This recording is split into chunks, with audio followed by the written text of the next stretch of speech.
नमस्कार, मैं खास प्रोग्राम शतरंज में आप सभी का बहुत बहुत स्वागत है। मैं हूं मनीष। एशियन 24x7 देख रहे हैं आप। लोकसभा चुनाव को लेकर राजनीतिक दलों ने तैयारियां शुरू कर दी हैं। इसी बीच विपक्ष को एकजुट करने की मुहिम में शामिल समाजवादी पार्टी में टिकट को लेकर कवायद तेज हो गई है। सपा के महासचिव शिवपाल यादव को लेकर बड़ी खबर सामने आ रही है। शिवपाल 2024 के चुनाव में आजमगढ़ सीट से आम चुनाव लड़ सकते हैं। उनके नाम पर स्थानीय नेताओं ने सहमति जताई है। माना जा रहा है कि पार्टी की तरफ से जल्द औपचारिक घोषणा भी कर दी जाएगी। दरअसल समाजवादी पार्टी के राष्ट्रीय अध्यक्ष अखिलेश यादव ने आजमगढ़ में पार्टी के सभी प्रकोष्ठ के अध्यक्ष, विधायक, पदाधिकारियों की एक बैठक बुलाई थी। इस दौरान प्रमुख तौर पर कार्यकर्ताओं की शिकायतें न सुने जाने का मामला सुर्खियों में बना रहा।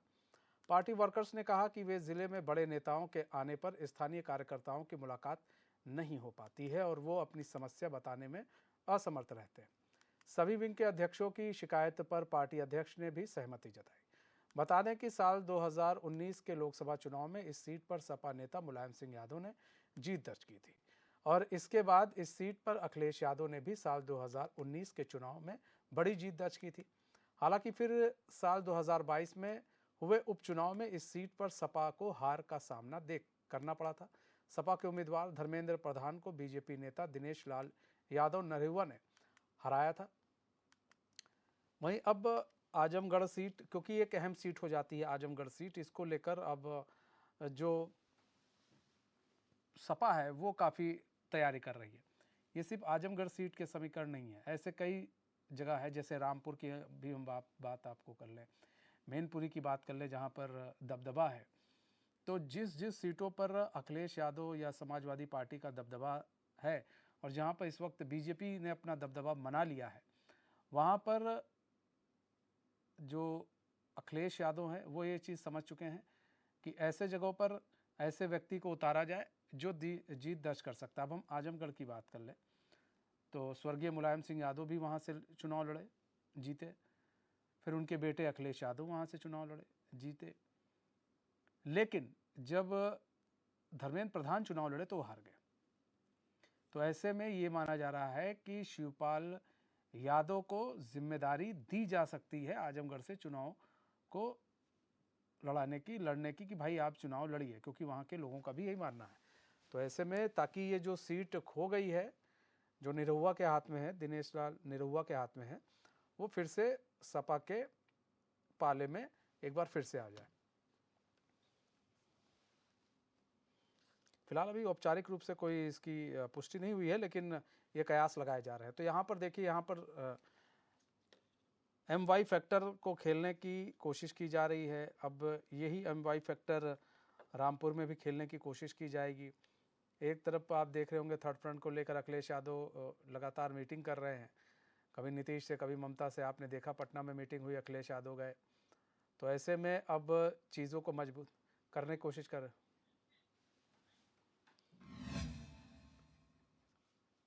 तो हमारे साथ हमारे मेहमान भी जुड़ चुके हैं। मनोज पंडित जुड़ चुके हैं, भाजपा प्रवक्ता हैं। हमारे साथ राजेंद्र सागर जुड़ चुके हैं, कांग्रेस के प्रवक्ता। अशोक यादव जो कि सपा प्रवक्ता है, वो जल्दी हमारे साथ जुड़ेंगे।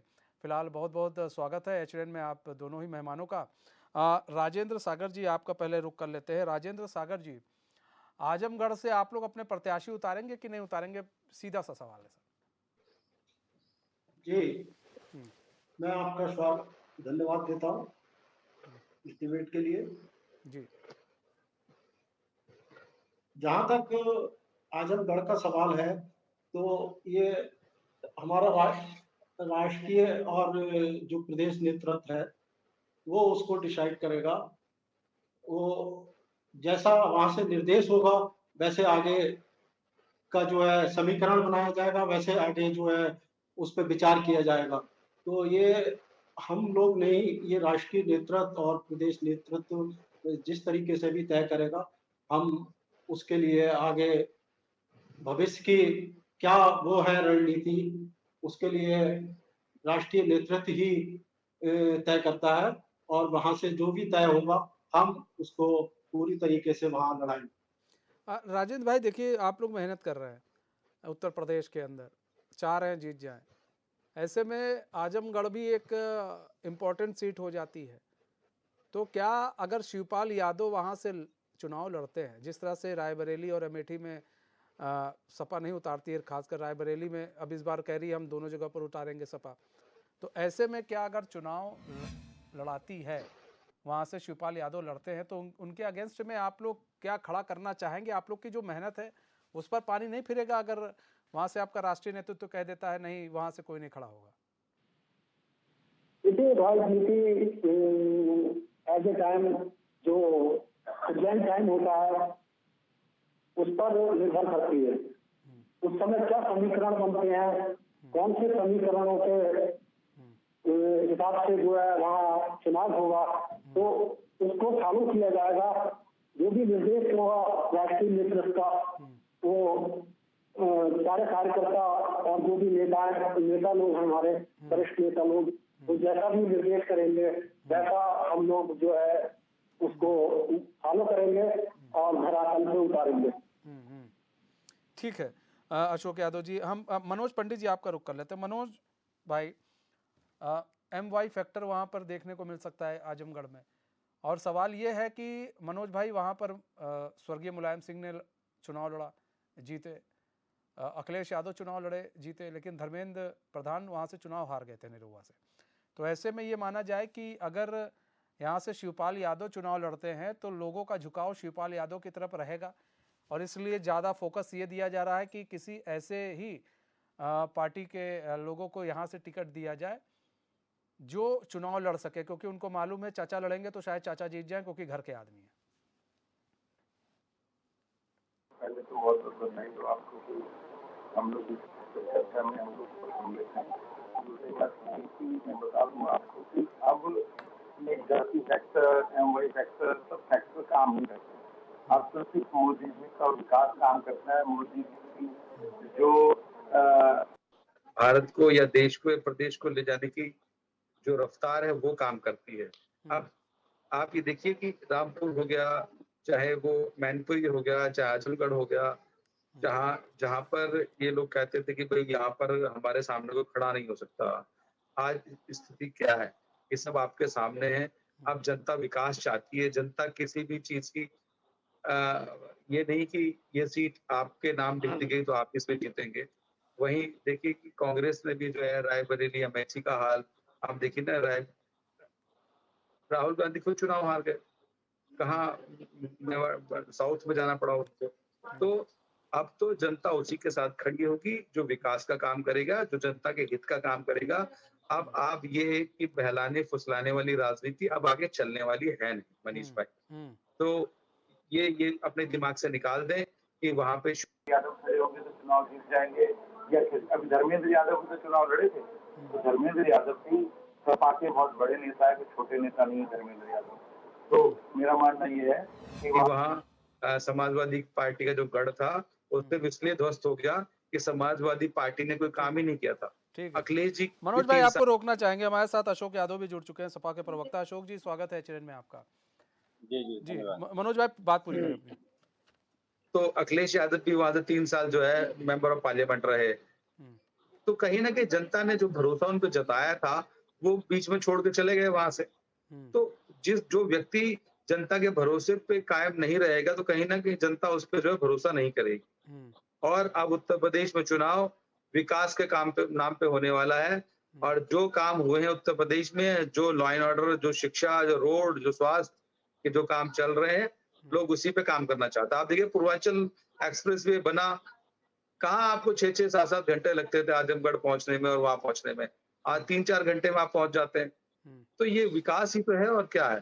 तो मेरा मानना यह है कि विकास पे वोट पड़ेगा, काम पे वोट पड़ेगा, ना जातिवाद पे वोट पड़ेगा, ना इस बात पे वोट पड़ेगा कि ये पहले थे और दोबारा आ जाएंगे, तो उससे कोई मतलब निकलता नहीं। ठीक है अशोक यादव जी, आजमगढ़ से ऐसी सुगबुगाहट है अशोक भाई कि शिवपाल यादव वहां से चुनाव लड़ सकते हैं, और अगर शिवपाल यादव चुनाव लड़ते हैं तो यहाँ पर आप लोग MY फैक्टर के साथ साथ आप लोग जान रहे हैं कि परिवार वाला फैक्टर भी खेला जाए, क्योंकि वहाँ से मुलायम सिंह भी जीत चुके हैं, वहाँ से अखिलेश यादव भी जीत चुके हैं। अब आपको मालूम है कि अगर हम लोग शिवपाल को उतारते हैं तो आजमगढ़ की सीट हमारी हो सकती है। देखिए मनीष भाई, आजमगढ़ की जनता ने लगातार समाजवादियों को ये सीट देने का काम किया था। ये जो उपचुनाव हुआ था, इसमें बीएसपी अघोषित रूप से बीजेपी की अलायंस बन के चुनाव लड़ी, अलायंस बन के, क्योंकि जिस प्रत्याशी को बीएसपी लड़ाई थी, उस प्रत्याशी को कुछ महीने पहले एक लड़की का सेक्सुअल हरासमेंट के नाम पर बहन जी ने उसको पार्टी से निकाल दिया था। फिर बीएसपी की इंटरनल सेटिंग होती है कि आप उस प्रत्याशी को लड़ाइए, क्योंकि वो यम फैक्टर से बिलोंग करते थे। तो वो सारे एलिगेशंस बहन जी ने वापस लेकर के बीजेपी के कहने पर उस प्रत्याशी को, जिसके ऊपर सेक्सुअल हरासमेंट और क्या क्या आरोप था, उस प्रत्याशी को लड़वाती हैं। तो वोटों में बिखराव की वजह से, और चूंकि वो बाईपोल चुनाव था, तो बाईपोल चुनाव का थोड़ा इशू भी अलग रहते हैं, मुद्दे भी, सब चीजें अलग रहती हैं। तो जनता मतलब इनके बीजेपी के बहकावे में आ गई। लेकिन आप देखेंगे कि अभी निकाय चुनाव हुए हैं आजमगढ़ में, क्या पूरे प्रदेश में हुए हैं, लेकिन आजमगढ़ की बात हो रही है तो मैं आजमगढ़ की बात कर रहा हूँ। यहाँ पे 13 नगर पालिका, नगर पंचायत मिला करके हैं, 3 नगर पालिका, 3 नगर पंचायत। यहाँ के जो सांसद हैं दिनेश लाल निरहुआ जी, इन्होंने लगातार कैंपेनिंग किया। इनके कृषि मंत्री सूर्य प्रताप शाही जी यहाँ प्रभारी बनाए गए थे, मुख्यमंत्री तक आ गए, माननीय योगी जी भी आ गए, जनसभा 2-2 बार किए छोटे चुनाव को लेकर के। लेकिन रिजल्ट क्या हुआ? एक सीट पे भारतीय जनता पार्टी को विजय मिली, एक सीट मात्र 13 में से एक। तो कहाँ ये है? ये इनके नीचे से जमीन सरक गई है मनीष भाई। ये ठीक है, जो भी हवाई बातें कर रहे हैं करें, लेकिन एक बार किसी तरह से अंधे के हाथ बटेर लग गई तो इनको बहुत ज्यादा खुशी मनाने की जरूरत नहीं लगती है, मुझे लगता है। तो समाजवादी पार्टी यहाँ पे, या पूरे यूपी में समाजवादी पार्टी अभी ये बोल रहे थे कि पूर्वांचल एक्सप्रेसवे की बात कर रहे थे। आप देखेंगे कि पूर्वांचल एक्सप्रेसवे की गुणवत्ता, आप कभी आइए देखिए, इतने जर्क्स उसमें है, इतना कम है, तमाम तरह की समस्याएं हैं उसमें। लेकिन ये पूर्वांचल एक्सप्रेसवे पूरी तरह से बर्बाद कर दी।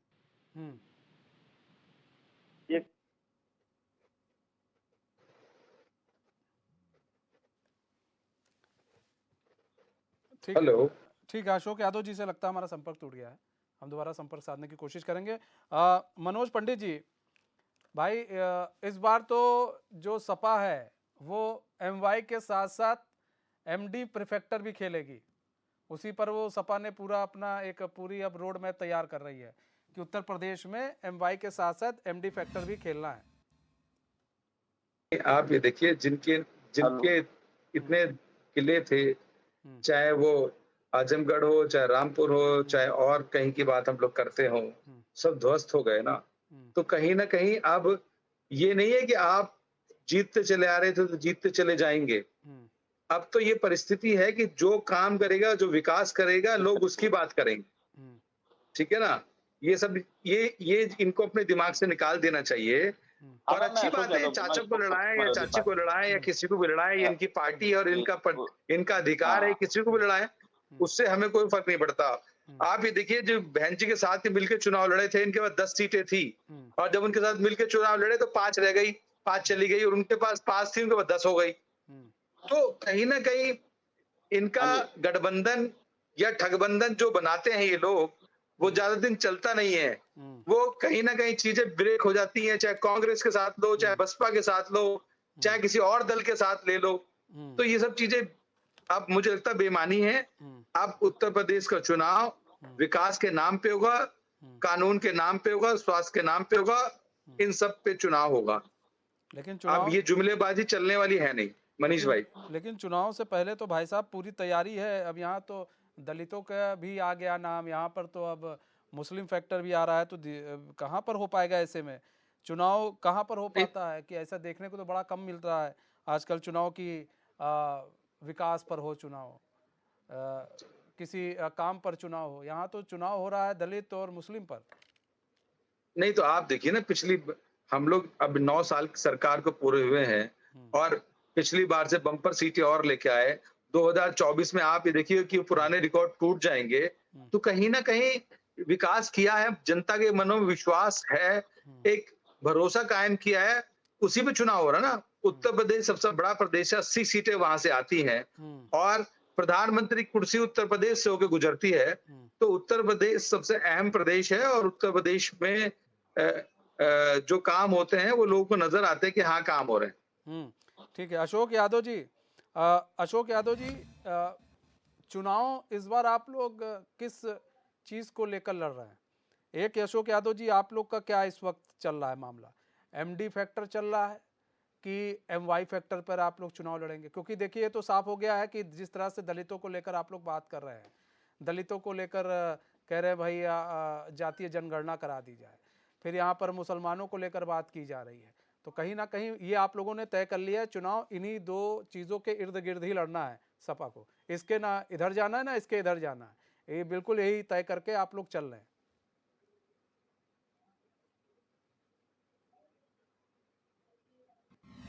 अशोक यादव जी, आपको आवाज आ रही है?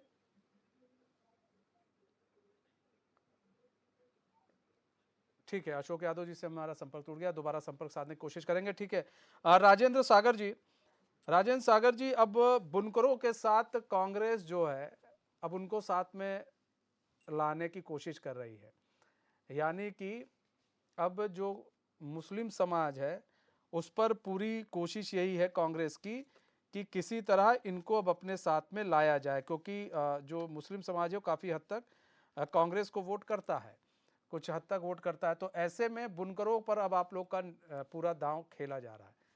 सर, सब कुछ हवा हवाई हो गया, तब तो फिर ना विकास रह गया, ना फिर बेरोजगारी रह गई, ना कुछ तेल रह गया, ना कुछ पानी रह गया। जैसे अभी मेरे भाई बीजेपी के प्रवक्ता कह रहे थे कि हमने विकास किया है, हम विकास के नाम पे चुनाव लड़ेंगे। तो उत्तर प्रदेश में कौन सा विकास हुआ है? विकास हुआ है, बलात्कारियों का विकास हुआ है, लूट मार का विकास हुआ है, कानून तोड़ने वालों का विकास हुआ है, कब्जा करने वालों का विकास हुआ है। ये विकास है? 5 किलो अनाज का थैला देना ये विकास है? आपने पढ़ने का अधिकार छीन लिया, आपने रोजगार छीन लिया। आज कौन सा ऐसा विकास है? ये विकास की बात जो उत्तर प्रदेश में कर रहे हैं, अब आने वाला समय इनको दिखा देगा। और जो जादू था ना, जादू इनके पास, अब वो जादू खत्म हो चुका है। अब चुनाव जो है वो जनता तय करेगी। जनता ने देख लिया इनका शासन, इन्होंने तो किस तरीके से जनता को लूटा है। जनता तो हर चीज तय करती है राजेंद्र भाई, लेकिन राजेंद्र भाई इन्होंने जनता को इस तरीके से लूटा है, आज जनता अपने आप को ठगा महसूस कर रही है। नहीं, इन्होंने जो धर्म का कार्ड खेल के जनता को लूटा था, आज जनता समझ चुकी है। ठीक है, आज धर्म की राजनीति नहीं, आज सचमुच में विकास की राजनीति। राजेंद्र भाई सवाल और मनीष भाई, एक बात मैं कहना चाहता हूं यहाँ पर कि जब जब इस धरती पे पाप अन्याय बड़ा है तो राहुल तब गांधी तक कोई ना कोई यात्रा हुई है और उस यात्रा ने राहुल गांधी रहे, इतिहास बदल के रख दिया है। ठीक है राजेंद्र और भाई, हमारे आदरणीय राहुल गांधी जी ने जो भारत जोड़ो यात्रा की थी, उसका संदेश आज पूरे देश में ठीक है राजेंद्र भाई, उसका रिजल्ट हमें 2024 में भाषण तो ठीक है देखने को मिलेगा। राजेंद्र भाई, अब सवाल सुन लीजिए। राजेंद्र भाई, सवाल ये है कि विपक्षी पार्टियों को एक साथ लेकर आप लोग चुनाव लड़ने की तैयारी में लगे हैं, भले ही अभी छितिर बितिर चल रही है सब विपक्षी पार्टी, फिर भी आप लोग लगे हैं सभी क्षेत्रीय पार्टी साथ में आए। तो क्षेत्रीय पार्टियों को साथ में लेकर आप चुनाव लड़ रहे हैं, तो क्षेत्रीय पार्टियों के साथ आप लोगों की किस तरह की विचारधारा मिलकर आप लोग सामने आ रहे हैं कि हमें नरेंद्र मोदी को हराना है? किस तरह की विचारधारा, वो विचारधारा हम जानना चाह रहे हैं। क्या मुद्दा लेकर आ रहे हैं आप? हम किसी पर्टिकुलर किसी को नहीं, एक विचारधारा को हराने के लिए ये 2024 का चुनाव लड़ेंगे। और जितने एक विचारधारा के लोग हमारे साथ हैं, वो सब एक स्टेज पे खड़े होंगे और उसको चुनाव नहीं 2024 में दिखा देंगे। नहीं, 2024 का चुनाव किन मुद्दों को लेकर आपकी पार्टी और जो आपके साथ और विपक्षी पार्टी हैं वो आ रही हैं 2024 के चुनाव? अरे मनीष भाई, आज पूरा देश जानता है कि किस तरीके से इस भारत की जनता को लूटा जा रहा है। तो मुद्दे जनता के पास खुद ही हैं और उसे मालूम है कि जनता छोड़िए, कांग्रेस आप ने बता हमेशा दीजिए ना जनता सर, आप बताइए ना, आपसे जानना चाह रहे हैं, आपसे जानना चाह रहे हैं। कांग्रेस ने हमेशा जनता के लिए काम किया है। अरे ठीक और है जो राजेंद्र भाई, विचारधारा आप मुद्दे नहीं बता पा रहे हैं, बताइए। अब कितनी शर्म की बात है, आपसे मुद्दे पूछ रहे हैं, आप कहाँ इधर उधर कांग्रेस ने घुमा रहे हैं। हमेशा जनता के लिए काम किया है, जनता ने सीधे महंगाई, कांग्रेस को हाँ। आराम पे बैठा दिया है। आ रहे काम पर करो, अत्याचार, ठीक बहुत है, काम करा आपने। महिलाओं ठीक है, के ऊपर अत्याचार, हाँ। तमाम मुद्दे हैं हाँ। जो आज इस देश में हाँ। पनपे हैं हाँ। इन 9 सालों के अंदर। अरे महाराज, अब और- हमको हम मुद्दा पूछ रहे हैं, मुद्दा आप बता ही नहीं रहे, आप हमें कहाँ कहाँ ले जा रहे हैं। मैं 3-4 मुद्दा गिना मनीष दीजिए जी ना, बता रहा आगे हूं बढ़े मैं हम। हाँ। कि महंगाई, बेरोजगारी चरम हाँ। पर है। महंगाई, सुनिए, युवाओं- नोट कर रहा हूं मैं। युवाओं महंगाई, के ऊपर अत्याचार, हाँ, महिलाओं महंगाई, के ऊपर अत्याचार, बेरोजगारी और किस पर अत्याचार? खुलेआम लूटपाट। नहीं, अत्याचार किस पर हो रहा है? आप देखिए ना किस तरीके से अत्याचार हो रहा है। अरे महाराज बता तो दीजिए किस पर हो रहा है। अरे आप देखिए, इस देश की जनता पे अत्याचार हो रहा है, महिलाओं पे अत्याचार हो रहा है, युवाओं पे अत्याचार हो रहा है। हाँ। अगर अत्याचार नहीं हो रहा होता हाँ। तो इतने धरना प्रदर्शन करने की इस देश को जरूरत नहीं थी। ठीक है, आज ठीक जो है, जनता ठीक सड़कों है, पर आपके उतरी 3 हुई पॉइंट है, मैंने नोट कर लिए हैं। वो- ठीक है राजेंद्र भाई, अब ठीक है, वो इसीलिए उतरी हुई है। ठीक है, अब वो ठीक बता है देगी बीजेपी को राजेंद्र भाई, कि अब ठीक है, हो गया। 2024 में एक नया राजेंद्र भाई हो गया, ठीक है, ठीक है। अशोक यादव जी, आपसे भी यही सवाल है जी। जो सवाल राजेंद्र भाई से था, आपसे भी यही सवाल है। किन मुद्दों को लेकर आप लोग चुनाव मतलब साथ में विपक्षी पार्टियों को ला रहे हैं और किन मुद्दों को लेकर आएंगे, आप बता दीजिए जरा। देखिए, सबसे बड़ा मुद्दा मनीष भाई, इस देश के साथ धोखा देने वालों को, इस देश से संविधान को, लोकतंत्र को कुचलने वालों को सत्ता से हटाना सबसे बड़ा मुद्दा है। अगर कहा जाए सारे मुद्दों से बड़ा मुद्दा अगर कोई मुद्दा है तो सिर्फ एक मुद्दा है कि इस देश के संविधान और लोकतंत्र को कुचलने वालों को देश की जनता सत्ता ये से नहीं बाहर देखेगी ना, फेंकना। जनता तो आपसे पूछेगी मुद्दा, वो कहेगी हमको तो नहीं लग रहा लोकतंत्र कुचल रहा, हम तो आराम से जा रहे हैं, आ रहे हैं, खा पी रहे हैं, सो रहे हैं, बैठ रहे हैं, नौकरी कर रहे हैं।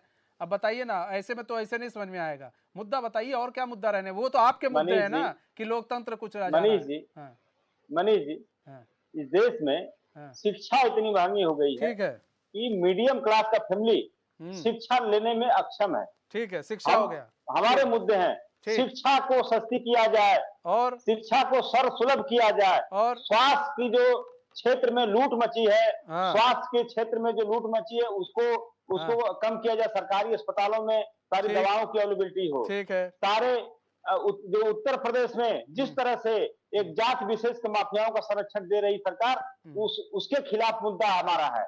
उत्तर प्रदेश में जातीय जनगणना करके जो भी शोषित है, पिछड़े हैं, दलित हैं, जो भी सामान्य वर्ग के लोग हैं, जो भी जिसकी जितनी संख्या भारी उसकी उतनी हिस्सेदारी, जिनकी संख्या ज्यादा है लेकिन 3 आपने मुद्दे बता दिए। ठीक है अशोक भाई, 3 आपने मुद्दे बता दिए, 3 बता दिए आपके सहयोगी राजेंद्र सागर। समझ दे तो मैं भी 10 मुद्दे और गिना दूंगा मनीष भाई। 10 मुद्दे मैं बड़े मुद्दे गिनाऊंगा। नहीं, अभी तो फिलहाल शिक्षा है, स्वास्थ्य है, वो बेरोजगारी भी ले आए तो आप भी ले लीजिए, महंगाई ले आइए आप भी ले लीजिए, यही मुद्दे हैं कुल मिलाकर। देखिए, किसानों का शोषण, हाँ, किसानों का शोषण, किसानों का शोषण जो इस सरकार में कही थी 2022 तक हम किसानों की आय दुगनी कर देंगे। आज फार्मर ये कांग्रेस का और सपा का मुद्दा है। ठीक है, अब सुनिए, अब ये कांग्रेस और सपा का मुद्दा है। दूसरी चीज, जिस तरह से आप देखेंगे कि किस तरह से कानून की धज्जियां, ठीक है अशोक भाई, लॉ एंड ऑर्डर भी मान लीजिए। सुनिए अशोक भाई, जो आपने जिनके साथ आपके सहयोगी कौन कौन है, उनका नाम भी बता दीजिए। मनीष भाई देखिए, अभी सहयोगी दलों का नाम पूछ रहे हैं, नाम बता दीजिए। मैंने मुद्दे लिख लिए, हम नाम बता दीजिए कौन कौन सहयोगी दल आपके साथ हैं इन पूरे मुद्दों पर। नाम आपको बहुत जल्द मिल जाएगा। नाम आपको शर्म की क्या बात है, ये तो अच्छी बात है। अरे हम पूछ रहे हैं, नीतीश आपके साथ है, नीतीश कुमार। देखिए मनीष भाई, ये सारे जो अलायंस की बात आप कर रहे हैं, अभी इफ बट क्यों लगा रहे हैं अशोक भाई? हम आपसे बस पूछ रहे हैं अशोक भाई, नीतीश कुमार आपके साथ हैं? इसमें कहीं से कोई दो राय नहीं है। सारे गठबंधन के जो भी, सुनिए मैं बता दूं आपको स्पष्ट, 23 जून को जो पटना में रैली हुई थी मनीष भाई, उस रैली में जितने भी दल शामिल थे, सारे हाँ। समाजवादी पार्टी के साथ है, समाजवादी पार्टी सबके साथ। चार सारे पांच नाम, एक चार साथ पांच हैं। नाम, मुख्य नाम गिना दीजिए, चार पांच मुख्य नाम। मनीष जी बीजेपी के साथ एक ठीक, 27 एक मिनट दल एक मिनट होंगे। सर, एक मिनट बस मैं- 5 नाम मुख्य गिना मैं नाम दीजिए। इनको बना दे रहा, मैं इनको नाम गिना दे रहा हूँ। हाँ हाँ, एक मिनट राजेंद्र भाई, एक मिनट इनसे तो परेशान नाम ना हो, ये पूछ राजेंद्र लीजिए, भाई आ इनके रहे हैं, साथ क्यों अब परेशान हो कौन-कौन रहे हैं रह गया राजेंद्र भाई? है? आ रहे राजेंद्र भाई, आ रहे हैं इनसे आपके पास। पूछ लीजिए इनके साथ अब अरे कौन-कौन रह ठीक गया है, उन इनके साथ कोई, 27 अरे दलों में। राजेंद्र भाई आपके साथ इतने दल हैं, अरे इसीलिए बीजेपी शांत है। वालों से तो पूछिए मनीष भाई, एक बात राजेंद्र की 27 दलों में राजेंद्र कौन भाई कौन बचा आ है रहे इनके आ साथ? रहे राजेंद्र भाई, टेंशन ना लीजिए, आ रहे हैं आपके पास। अशोक भाई 4-5 नाम गिना दीजिए, जी। थोड़ा मुख्य नाम मैं चाहता हूँ गिना दीजिए। देखिए जो हमारी वर्तमान सहयोगी आरएलडी है, आरएलडी के साथ साथ जो भी 23 जून को जो रैली में से कांग्रेस पार्टी है, राष्ट्रीय जनता दल है, जनता दल यूनाइटेड है, आम आदमी पार्टी है, और जितने भी दल है उस दिन जो जो मंच पे ममता आए थे, बनर्जी हैं, ममता दीदी हैं आपकी, है ना? जी जो भी दल आए थे उस दिन हाँ 23 जून ठीक को है, रैली में हम ये सारे 4-5 नाम आपने सारे गिना दल दिए हैं, मैं वैसे ही बोल दे रहा हूँ, ठीक है। अब चलिए, अब मैं मुद्दों की बात जी। कर लेता हूँ। ठीक है, आपने 5-6 नाम जी। गिना दिए और आपने कहा कि हम भाई शिक्षा, बेरोजगारी, लॉ एंड ऑर्डर, ये सब बुनकरों और तमाम तरह की चीजें किसानों। हैं, इन सब मुद्दों पर हम चुनाव लड़ेंगे। महाराज मुझे ये बता जी। दीजिए, जितने भी नाम गिनाए हैं इनके राज्य में हालात क्या हैं, उसके बारे में जरा मैं जानकारी चाहता हूं कि नीतीश कुमार ने कितने युवाओं को रोजगार दिया है, ममता बनर्जी ने कितने युवाओं को रोजगार दिया है, वहां पे लॉ एंड ऑर्डर की स्थिति क्या है, मैं जरा आपसे जानना चाहता हूं। और भी हैं आप, मनीष भाई, अगर मैं आम आपको आदमी सब पार्टी बता की रहा हूं। बात मैं कर लें तो आपको- मैं उनसे भी, देखिए। मैं आपसे जानना चाहूंगा क्या स्थिति है कि कितने उन्होंने दे दिए हैं रोजगार। ठीक है, और भी आप चले जाएं, आप कांग्रेस की बात कर रहे हैं तो हम चाहेंगे कि छत्तीसगढ़ हो गया, आपके राजस्थान हो गया, कितने मतलब इन लोग को रोजगार दिए जा रहे हैं, वहां पर लॉ एंड ऑर्डर कैसा है, हमको थोड़ा सा बता दीजिए। वहां सब कुछ सही है, महंगाई सब कंट्रोल है? हिमाचल में भी सरकार है कांग्रेस की, वहां महंगाई कंट्रोल में है? बता दीजिए सर। मनीष भाई देखिए, बड़ा अच्छा सवाल आपने पूछा। सबसे बड़ी बात तो ये है, इस देश की विडंबना ये है कि प्रेस फ्रीडमशिप इंडेक्स में हमारा देश आज 161 नंबर पे चला गया। टोटल 180 देश है, उसमें 161 नंबर पे चला गया। जानते क्यों चला गया?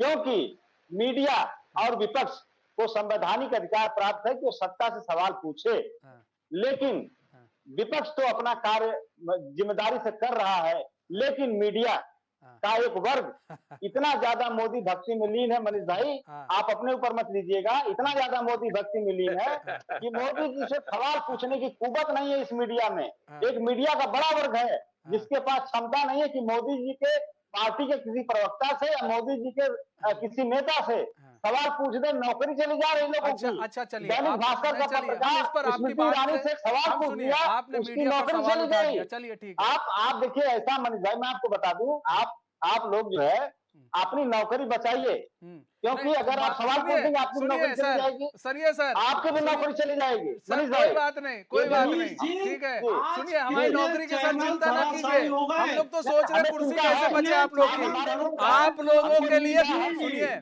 सुनिए अशोक भाई अब बात राजेंद्र भाई आ रहे हैं, ठीक है। अशोक भाई जब बात आपने उठा दी है नौकरी पर, तो पहली बात तो हम लोग की नौकरी की चिंता ना कीजिए, ऊपर वाला चाहेगा तो हम लोग बड़े आगे निकल लेंगे, ठीक है। दूसरी चीज मत पूछिएगा, सुनिए अशोक भाई, सुनिए ऐसा है ना अशोक भाई, पूछ देंगे दिक्कत हो जाएगी आपको, मैं बता रहा हूँ। सुनिए ना अशोक भाई, देखिए दैनिक भास्कर वाले निकाल देंगे। सुनिए अशोक भाई, सुनिए ना अशोक भाई, हम लोग नए मीडिया में नहीं आए ना कि हम लोग नए मीडिया में आए, हम लोग बड़े पुराने हैं मीडिया में, ठीक है। हम तब से हैं मीडिया में जब मनमोहन की सुनिए ना, अब हम आपको बता दे रहे हैं कब से है। मनमोहन जी की सरकार थी, सत्ता में थी, और मायावती सत्ता में थी, तब से है। यानी कि मैंने मुलायम सिंह का भी राज देखा है, तो सर हमें ना बताइए। रिपोर्टिंग मैंने उस वक्त भी की थी जब 2012 में जब चुनाव लड़ रहे थे मुलायम सिंह यादव, तो सर हमें ना बताइए सर, हम लोगों ने ना, मैं आपके हित के लिए करा, ठीक है। मैं एक चीज और बता दूं, आपने मीडिया पर तो सवाल उठा दिया, आपने नौकरी वोकरी सब बता दी, बचा के रखे, चलिए ठीक है सर। हम लोग को तो अब डर लगने लगा है विपक्षियों से, कहीं हम लोग मिल गए तो कहीं सपा पार्टी कहीं पकड़ न ले, अब तो डर लगने लगा आप लोगों से कि अब तो सिर्फ मतलब विपक्षों से सवाल ना पूछा जाए, अब तो डर लगने लगा है। आप लोग डरा दिए, हम लोग को डर लगने लगा है भाई साहब। ये लोग चाहते हैं कि इनसे कोई सवाल पूछे ना, इनको आईना ना दिखाए, आईना दिखाएगा तो उसी पे चीजें खराब हो जाएंगी। आपको शायद याद हो कि जब अखिलेश यादव चीफ मिनिस्टर थे तो उसी हजरतगंज चौराहे पे पत्रकारों को राजेंद्र डंडों से भाई, मारा था। अब हम लोग डरने मनीष लगे भाई, हैं बुलेट कि बजाया हम था लोग बाहर पत्रकारों निकले तो को। क्या हो मनीष जाए। भाई, ठीक है, वो दिन कोई भूल गए डरने मुझे की लगता है ये जरूरत लोग। नहीं है मनीष भाई। नहीं अब अशोक भाई ऐसी बात 2024 कर रहे हैं, नौकरी वोकरी को लेकर दो- बात करेंगे तो भाई हम लोग तो डर ही जाएंगे, है ना। ठीक है, ये अरे हम नहीं, तो नहीं, आपको तो एग्जाम्पल दे अशोक दिए। भाई ये तो अपना डर पहले जो वाला टिके डर हुए दिखा रहे हैं हैं उनकी आपको। बात कर रहे हैं। नहीं आज ठीक- देखिए कितने ठीक है, चैनल जो अशोक भाई, टिके हुए थे वो अपने सवाल आप ये ही है, धराशायी अशोक हो भाई गए हैं। सवाल ये है, चलिए जी, आपने जी। मीडिया पर सवाल उठा दिया कि मीडिया सत्ता पक्ष से सवाल नहीं करती है। बिल्कुल आप जो कह रहे हैं हम सब बात मान ले रहे हैं आपकी। आप ये बताइए अशोक भाई, आप बड़े ईमानदार और जी। बड़े अच्छे नेता हैं अशोक भाई। आप तो विपक्ष में है ना, है ना, विपक्ष में जी। आप ममता बनर्जी से आज तक एक सवाल किया, नीतीश कुमार से एक सवाल किया। आप तो नेता हैं सर, हम तो एक अदने से छोटे से, हम लोग तो एक मतलब कह लीजिए हम लोग एक एंकर हैं, हम लोग छोटे से, ठीक है, लेकिन आप तो एक बड़े नेता हैं सर।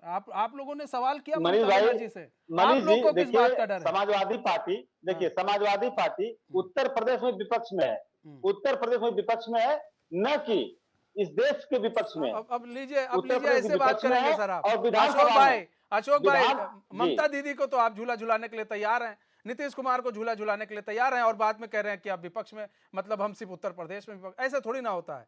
नहीं, देखिए, आपको सवाल जहाँ पे पूछना चाहिए। हमने क्या कहा, हमने शुरू में ही कहा था विपक्ष में हम है, और जहाँ पे विपक्ष में है वहाँ की सरकार से सवाल पूछेंगे, क्योंकि हम देश के ममता नागरिक हैं, बनर्जी से इसलिए आप केंद्र की सवाल सरकार नहीं से भी पूछ सवाल सकते हैं। पूछेंगे। ममता बनर्जी से सवाल पूछने नहीं का हक पूछ नहीं है सकते? आपको। बिल्कुल आपको पूछ नीतीश सकते कुमार हैं। से सवाल पूछने का हक नहीं बिल्कुल है। सवाल पूछ सकते हैं, तो क्यों नहीं पूछते सवाल हम हैं? पूछ सकते हैं। क्यों नहीं पूछते हैं? मनीष भाई जो विचारधारा ठीक है। देश के लिए काम ठीक कर है, रही राजेंद्र सागर जी, चलिए अब आपके मनीष पास आते हैं भाई- सर।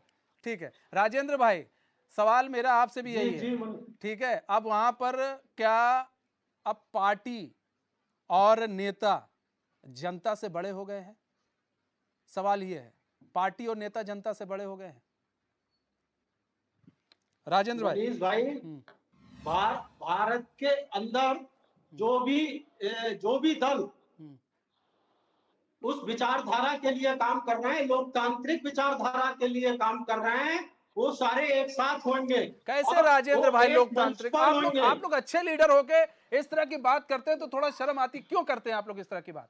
हम कह रहे हैं बीजेपी सबसे खराब पार्टी है, आप मान लीजिए, आप भी कह रहे हैं, सब लोग कह रहे हैं चले बीजेपी खराब पार्टी है, लेकिन आप एक ऐसी पार्टियों के साथ जुड़ रहे हैं जहां पर दंगा हो रहा है, जहां पर लोग मारे जाते हैं, आप ही के नेता उनके खिलाफ जाकर कोर्ट में केस फायर कर देते हैं, और फिर आप उन्हीं के साथ आ जाते हैं। राजेंद्र भाई, दंगा मणिपुर में हो रहा है। आप देखिए 50 दिनों से जिसकी कोई खबर नहीं ली जा रही है। हमारे माननीय गृह मंत्री जी, हमारे आदरणीय प्रधानमंत्री जी, वो अच्छा, विदेशों की यात्रा पे दंगा हैं मणिपुर में हो रहा है, चलिए आपकी बात ठीक है, और सुनिए आपकी बात बहुत सही है, और इस पर बोलना चाहिए, इस पर बोलना चाहिए। मीडिया भी देखिए कहीं से कहीं तक नहीं, इस पर बोलना भी चाहिए। सवाल कर रही है। मैं खुलकर कह रहा हूँ, ये विपक्ष को सवाल करना नहीं, पड़ रहा है। सुनिए ना राजेंद्र भाई, विपक्ष को सुनिए सवाल ना, करना पड़ रहा है। दुख इस बात का होता है राजेंद्र भाई, सुनिए ना, दुख इस बात का होता है राजेंद्र भाई कि आप लोग एक बड़ी राष्ट्रीय पार्टी है कांग्रेस, ठीक है, आपने मणिपुर पर सवाल उठाया, नो डाउट बहुत अच्छी बात है, उठाना चाहिए, आपको बोलना चाहिए, लेकिन आप लोग बिहार पर सवाल नहीं उठाते, आप लोग बंगाल पर सवाल नहीं उठाते, जब राजस्थान पर ऐसी कुछ चीजें होती हैं वहां पर सवाल नहीं उठाते, तो क्या सत्ता में आ जाएंगे तब सवाल नहीं उठाएंगे, और सत्ता से बाहर रहेंगे तब क्या सवाल उठाएंगे?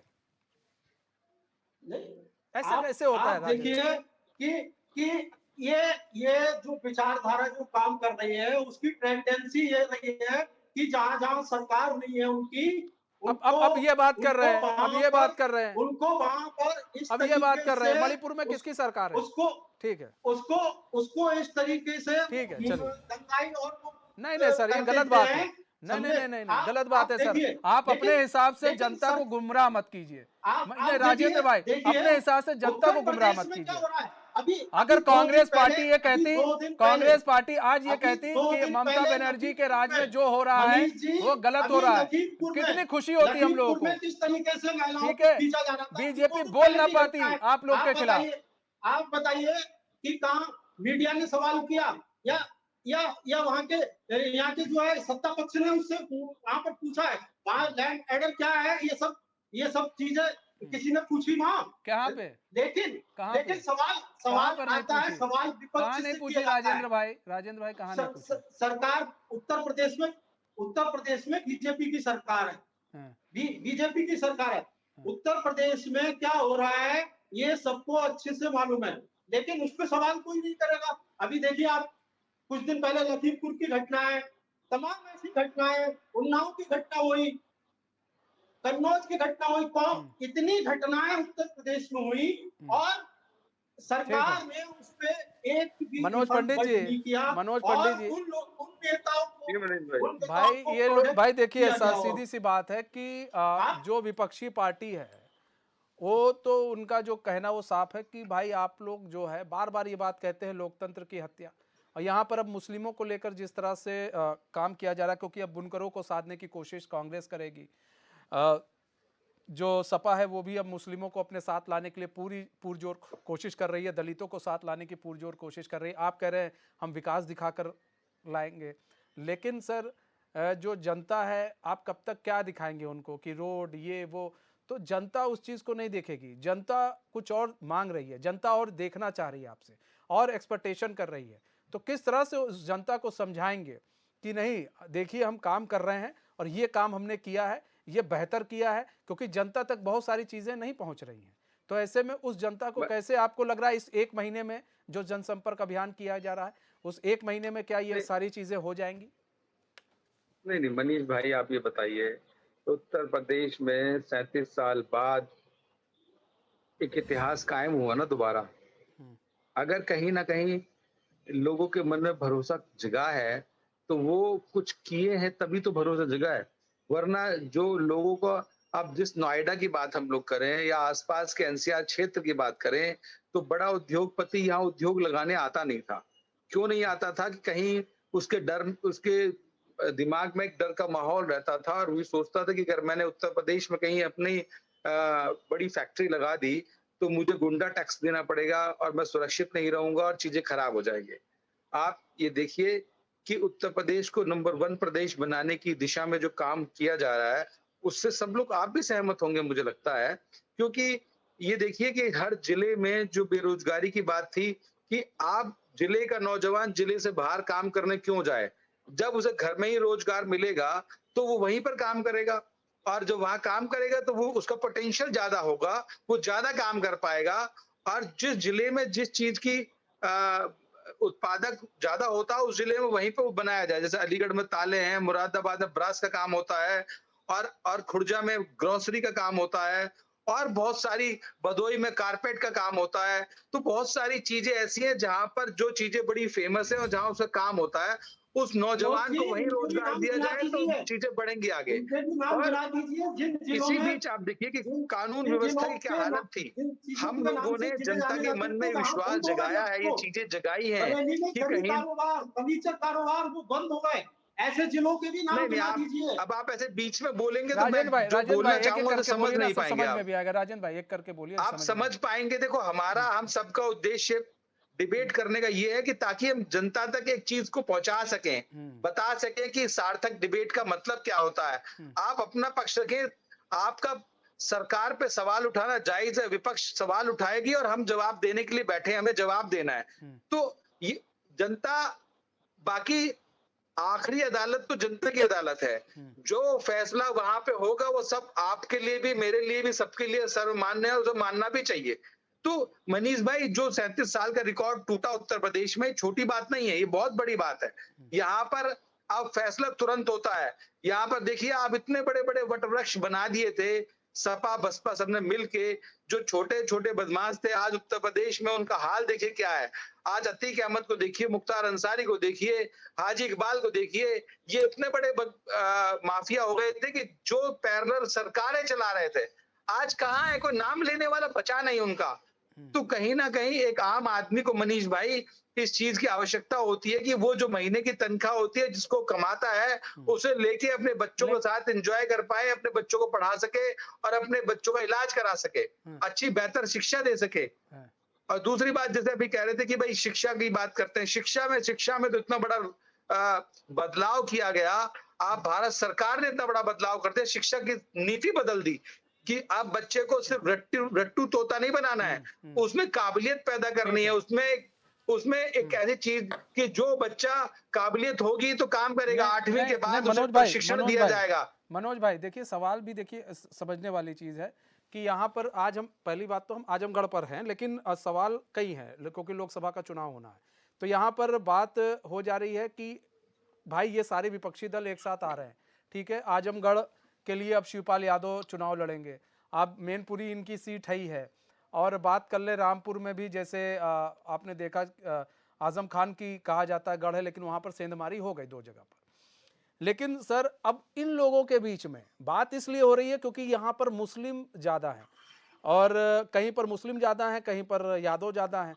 तो ऐसे में यहाँ पर कैसे आप अपनी घुसपैठ करेंगे, कैसे देखो मनीष क्योंकि भाई, आज एक बड़ा मुद्दा बन गया है वर्तमान में इस वक्त, सीट है ना, एक बड़ा मुद्दा बन गया है कि आपका बन गया है इस समय बिजली का भी, कि बिजली की सप्लाई ढंग से कई जगह नहीं पहुंच रही है, बिजली कटौती बहुत हो रही है। ऐसे में तो कैसे इन लोगों को समझाएंगे जनता के बीच में जा जाकर आप लोग? मनीष भाई आप ये देखिए कि पिछले जब सपा की सरकार थी तो बिजली से रामपुर और क्या नाम है आपका मैनपुरी, इटावा, आजमगढ़ में ही बिजली आती थी। आज बिजली पूरे उत्तर प्रदेश में आती है। आज कोई ऐसा जिला नहीं बचा जहां बिजली की किल्लत होती हो। तो क्या बदला? कोई नया सिस्टम लगाया, नए थर्मल पावर स्टेशन थोड़ी लगाए, पर बिजली को पूरे तरीके से वितरित किया गया और दिया गया। अब जो 1 महीने से बिजली की समस्या हो रही है उस पर भी आपने देखा 2 बार 3 बार जो है एमडी विद्युत विभाग मिनिस्टर के साथ मीटिंग हो चुकी है, और जहां पर भी बिजली की कमी है उसको पूरा किया जा रहा है। दूसरी बात ये कि अब जो सरकार की योजनाएं हैं वो क्या ब्राह्मण बनिए ठाकुर को मिलती हैं क्या, यादवों को नहीं मिलती, या मुस्लिम्स को नहीं मिलती, या किसको नहीं मिलती, या कोई भी योजना जिस योजना में ये पूछ के दिया जाता है कि आप किस जाति से आते हैं, इस योजना का लाभ आपको मिलेगा नहीं मिलेगा। तो योजनाएं सबके लिए होती हैं, हर जाति और धर्म के लिए होती हैं। यह सबका साथ, सबका विकास, सबका विश्वास की नीति पे काम करती है भारतीय जनता पार्टी। और भारतीय जनता पार्टी की नीयत और नीति दोनों स्पष्ट है मनीष भाई। हाँ नहीं ठीक है अशोक भाई, योजना की बात हो रही है, ये लोग तो योजना लेकर जाएंगे इन लोग के बीच में कि देखिए हमने ये योजना चलाई, कोविड में हम आपके साथ खड़े रहे, और इसका नतीजा कोविड में ये साथ में खड़े रहने का ये हुआ कि दोबारा एक बार फिर से मुख्यमंत्री बन गए सीएम योगी। तो कहीं ना कहीं ये चीज एक फैक्टर होगा। ये लग रहा है आपको कि ये आप लोग के लिए भी दिक्कत पैदा कर सकती है, जिस तरह से मुफ्त राशन दिए गए वो आप लोग के लिए दिक्कत पैदा कर सकती है? नहीं देखिए मनीष भाई, बड़ी विडंबना इस देश की जब यहाँ पे भारतीय जनता पार्टी कहती है कि हम 80 करोड़ लोगों को राशन दे रहे हैं। ये इस देश की बेचारगी को दर्शाता है, यह इस देश की गरीबी को दर्शाता है, यह इस देश की भुखमरी को भी दर्शाता है। ग्लोबल हंगर इंडेक्स में भारत कहां खड़ा है? इसकी इस हालत में लेके कौन आया अशोक यादव जी, ये बताइए ना। इस हालत में तो लेके आने वाले आप ही लोग हैं ना। नहीं है, 2 वक्त की रोटी के लिए सरकार की तरफ देखने को मजबूर है। तो पाकिस्तान, सुनिए, हंगर इंडेक्स की तो आप बात ही ना कीजिए, हम इसलिए नहीं बात कर रहे ना, सुनिए ना, इसलिए हम बात नहीं कर रहे क्योंकि उसने तो दिखा दिया कि पाकिस्तान भी हमसे ऊपर है। अब आप सोचिए कैसे दिखा दिया, जहां पर चावल रोटी के लिए आदमी लड़ाई लड़ रहा है। अब आप बताइए ना सर, बांग्लादेश भी हमसे आगे, अब उस हंगर इंडेक्स की आप कैसे आप तुलना कर सकते हैं अपने भारत से? क्या भारत में मारपीट हो रही है? हमको एक जगह का तस्वीर दिखा दीजिएगा। सुनिए, पूरे विश्व में कोई ऐसे देश का नाम बताइए जहां पे उस देश की करीब 70% आबादी 2 वक्त की रोटी के लिए सरकार पर निर्भर हो। किसी देश का नाम बताइए आप। पाकिस्तान नहीं तो है, पाकिस्तान में तो है ही नहीं सर, पाकिस्तान में तो रोटी ही नहीं है। अब बताइए ना, रोटी ठीक है, वो टीवी में दिखाता है रोटी नहीं है, महंगी है, कुछ है ही नहीं है सर पाकिस्तान में। टीवी में क्या दिखाता है जो सही है? अब उससे भी नीचे क्या भारत है क्या? नहीं, इस देश की विडंबना मनीष भाई कि जब से मोदी जी आए अपनी तुलना पाकिस्तान से करते हैं। इस देश की तुलना अमेरिका से, रसिया से, ब्रिटेन से, फ्रांस से नहीं करते हैं। वो अपने देश की तुलना, हमारे देश की तुलना पाकिस्तान से करते हैं। तो ये क्या इस देश का नैरेटिव भी चेंज कर दिए। अभी मुझे 2 मिनट का वक्त दीजिए। अभी जो भाजपा के प्रवक्ता हमारे मित्र कह रहे थे इस देश में रोजगार बहुत मिला है। आप ये बताइए कि सबसे ज्यादा बेरोजगारी की दर एनएसएसओ का जो सर्वे था उसके हिसाब से 45 सालों में सबसे ज्यादा बेरोजगारी दर हिंदुस्तान में थी। आप जो गैर जिम्मेदाराना तरीके से माननीय मोदी जी नोटबंदी करते हैं, करोड़ों लोगों की ऑर्गेनाइज्ड और अनऑर्गेनाइज्ड सेक्टर से नौकरियां चली जाती है मनीष भाई।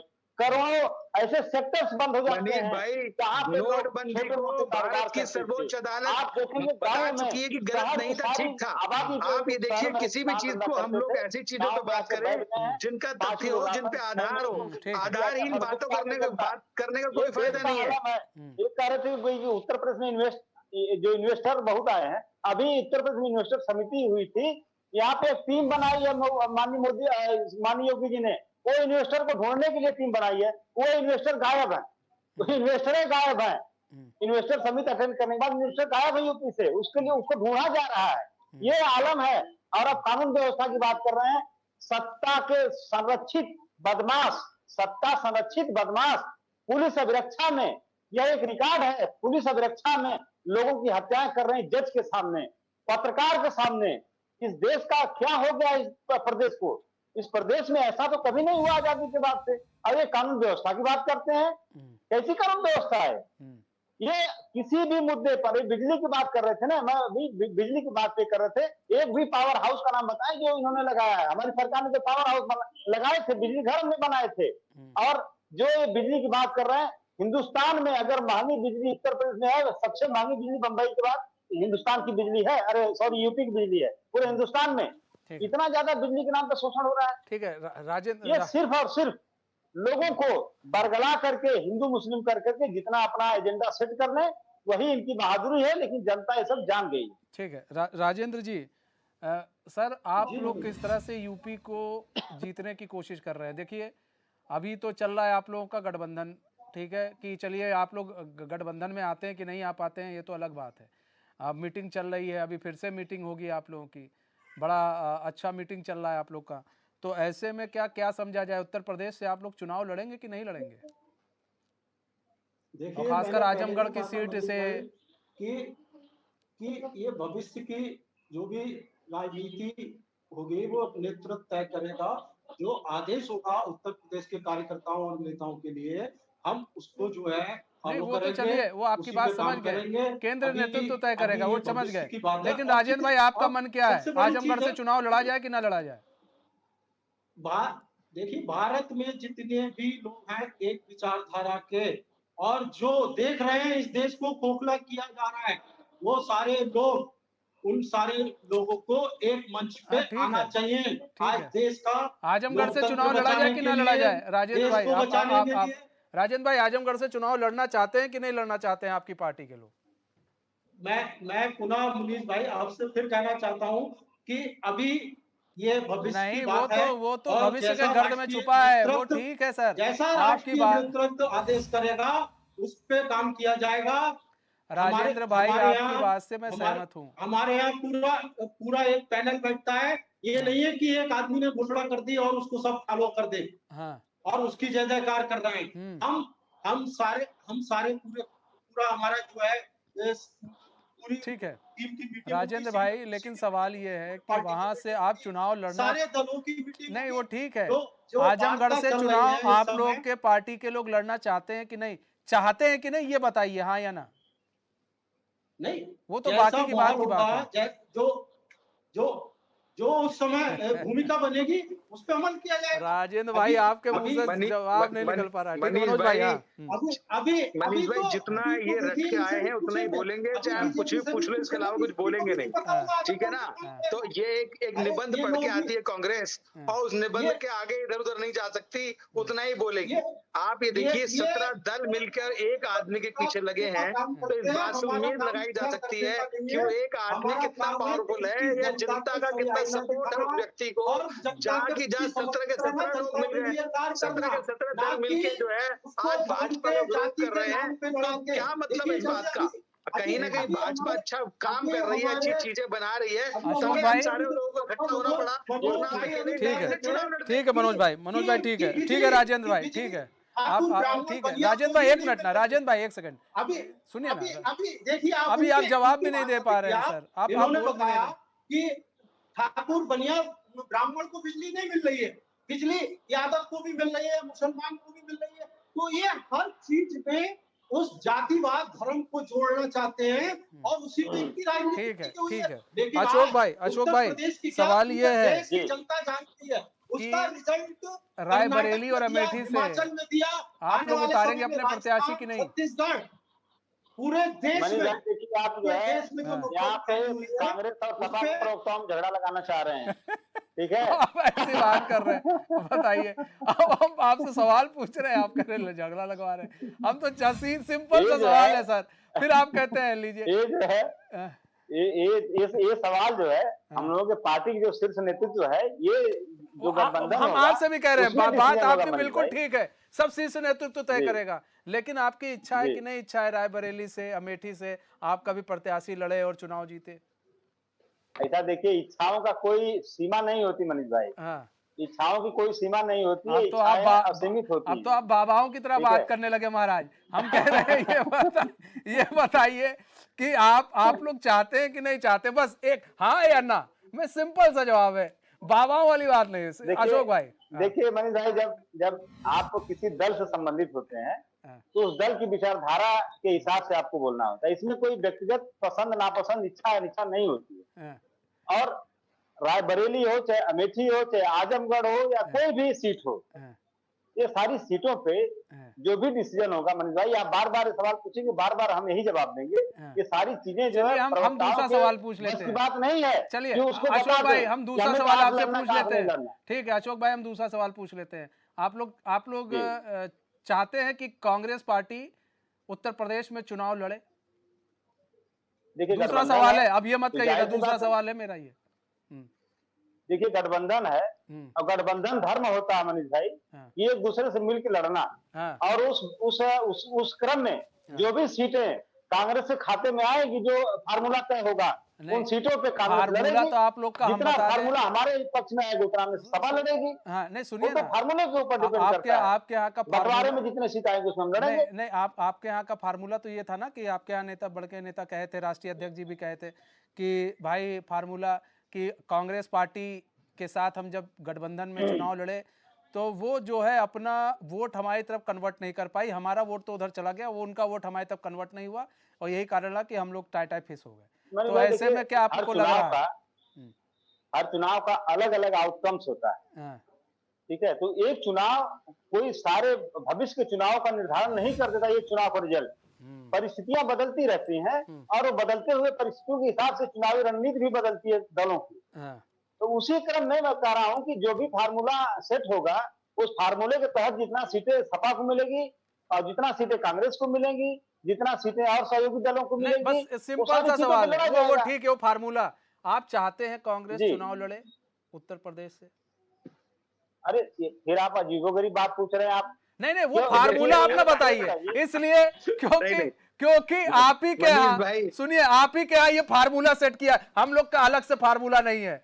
अशोक भाई, नहीं, ये नहीं, ये देखिए, आपके आपकी ऐसा दीदी देखिए, ने सेट किया है फार्मूला। अभी नहीं नहीं, जो आपके है, यहाँ दीदी अभी ने सेट हमारे किया है, राष्ट्रीय ममता दीदी ने सेट किया है फार्मूला कि जो जहां पर मजबूत हो अब वहां से ममता चुनाव दीदी, लड़े। देखिए ममता दीदी ने सेट किया तो उनका सवाल नहीं आप वो हमसे क्यों नहीं, पूछ सुनिए रहे हैं? ना, ये जी। इस फार्मूले को अखिलेश यादव भी मान रहे हैं, इसीलिए मैं बोल रहा हूं आपसे।